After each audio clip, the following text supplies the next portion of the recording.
नमस्कार सम्पूर्णमा यहाँलाई फेरि पनि स्वागत छ मेरो युट्युब च्यानलमा। र आज हजुरहरु माझ एउटा सानो मिठो भ्लग लिएर आएको छु, जहाँ चाहिँ हामी साथीभाइहरु रियाका घुम्न जाँदैछौँ हैन। र अब हामीहरु चाहिँ जाँदैछौँ जागरिपको बस स्टेसनतर्फ।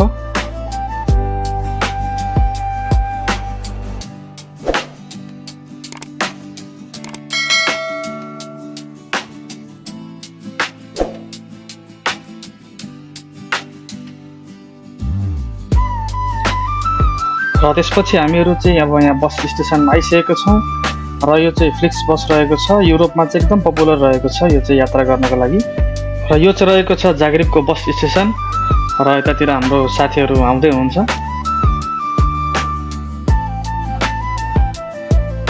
र त्यसको केही समयपछि हामी बसमा चढ्छौं र लाग्छौं रियाका तर्फ।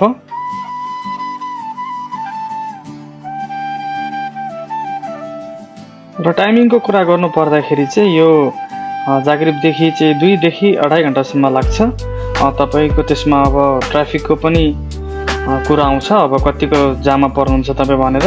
नभए लगभग तपाई यात्रा चाहिँ 2 घण्टादेखि लिएर 2.5 घण्टासम्म आरामले गर्न सक्नुहुन्छ।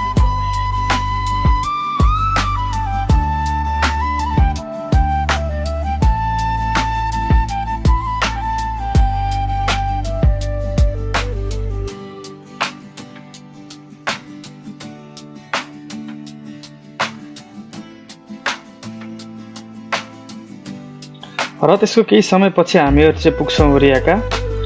यो चाहिँ रियाका रहेको छ। त्यसपछि हामीहरुलाई चाहिँ रिसिभ गर्नको लागि दाइ आउनु भएको थियो र हामी खास गरी दाइहरुसँग भेटघाट हुन्छ भनेर आएको थियौं।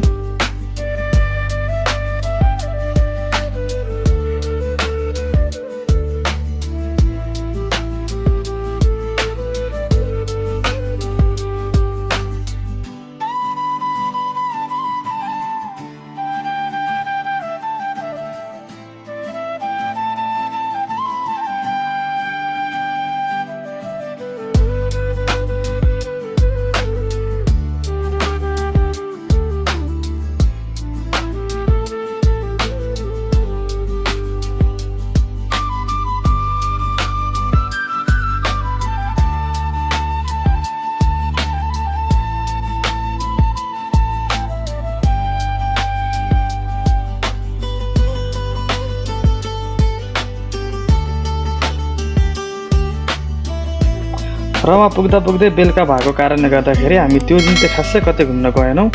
र त्यो दिन चाहिँ हामीले हल्का आराम गरेर दाइहरुसँग गफफ गरिसकेपछि भोलिपल्ट हामी बिहान उठ्ने बित्तिकै जान्छौं बाकार शहर घुम्नको लागि, जहाँ चाहिँ हाम्रो दाइहरु बस्नुहुन्छ।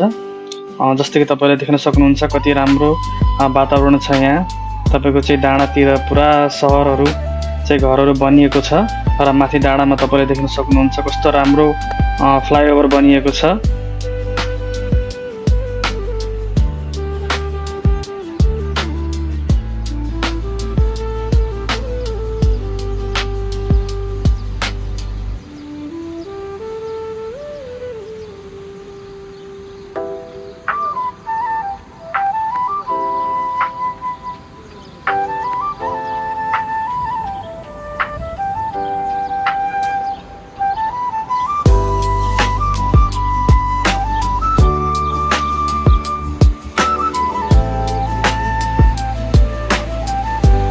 मौसम एकदम सफा भएको कारणले गर्दाखेरि भ्यूहरु पनि एकदम क्लियर देखिरहेको थियो।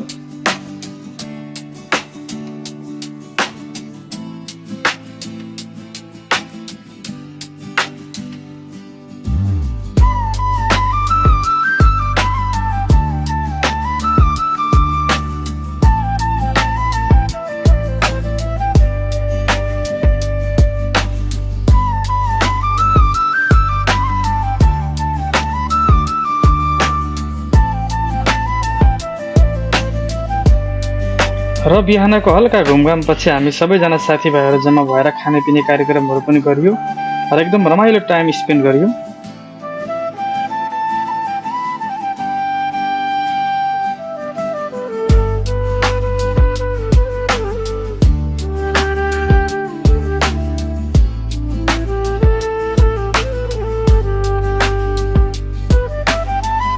र हामीले खानापिना खाइसकेपछि हामीहरू चाहिँ लाग्यौँ फेरि एरियाका तर्फ र हल्का साँझ पनि परिसकेको थियो त्यतिखेर।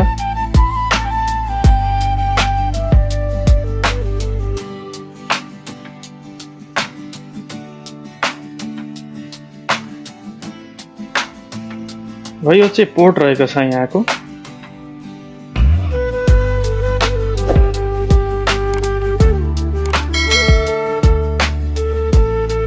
जस्तै कि तपाईँले देख्न सक्नुहुन्छ मैले यो भ्यू चाहिँ गाडीबाट लिइरहेको छु, जहाँ चाहिँ मास्तिर डाँडामा तपाईँले घरहरू देख्न सक्नुहुन्छ।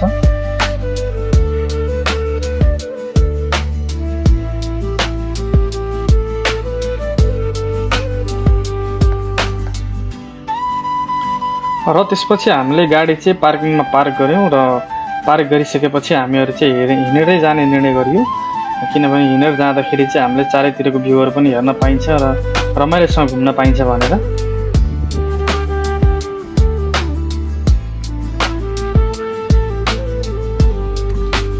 जस्तै मैले तपाईँहरूलाई अघि नै भनेको थिएँ, पब्लिक होलिडे भएको कारणले गर्दाखेरि चाहिँ त्यति खासै भिडभाडहरू चाहिँ थिएन।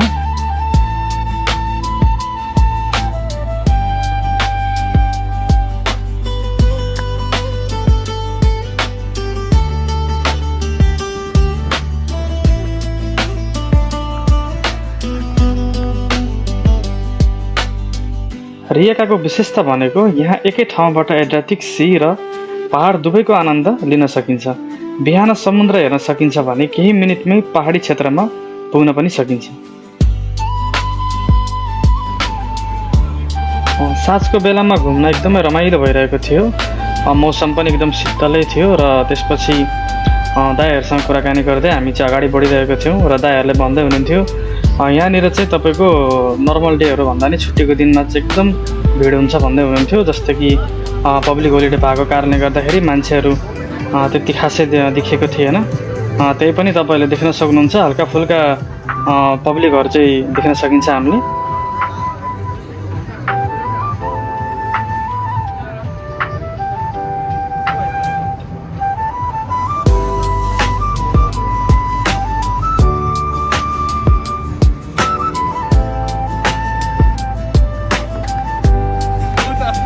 ओभरअल भन्नुपर्दाखेरि मेरो चाहिँ एक्सपिरियन्स एकदमै राम्रो रह्यो। साथ भएको कारणले गर्दाखेरि अब मौसम पनि एकदम शीतल थियो, हामीहरूलाई घुम्नलाई पनि रमाइलो थियो। यदि हजुरहरू पनि आएर घुम्न चाहनुहुन्छ भने चाहिँ रियका सहर एकदम तपाईँहरूको बेस्ट डिसिजन हुनसक्छ। तपाईँहरू पनि आएर घुम्दाखेरि चाहिँ खासै निराश चाहिँ हुनुहुन्न तपाईँहरू। एकदमै रमाइलो सहर रहेको छ यो।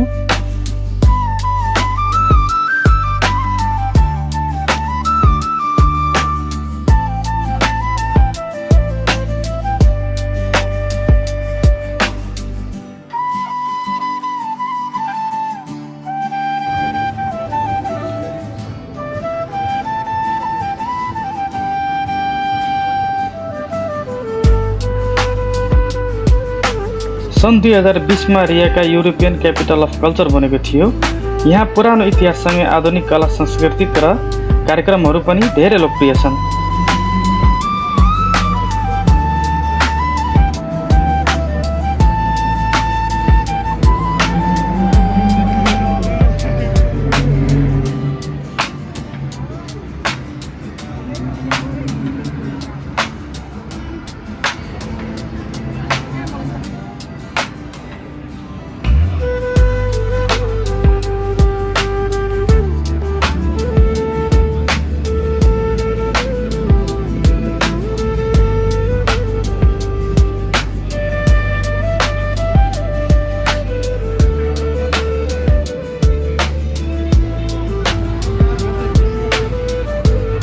रियका इतिहास, समुद्र र संस्कृतिको सुन्दर मिश्रण भएको सहर हो। यदि तपाईँ क्रोएसियामा घुम्न आउँदै हुनुहुन्छ भने रियकालाई पनि आफ्नो यात्रामा समावेश गर्न नबिर्सनुहोस्।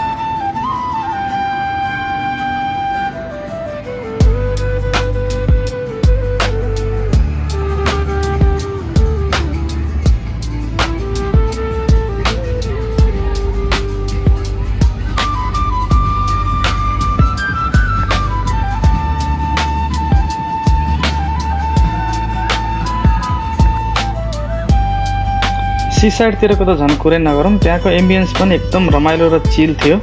र त्यतातिर नजिकै बच्चाहरू पनि खेल्ने ठाउँ थियो, जस्तै कि तपाईँले त्यहाँ देख्न सक्नुहुन्छ।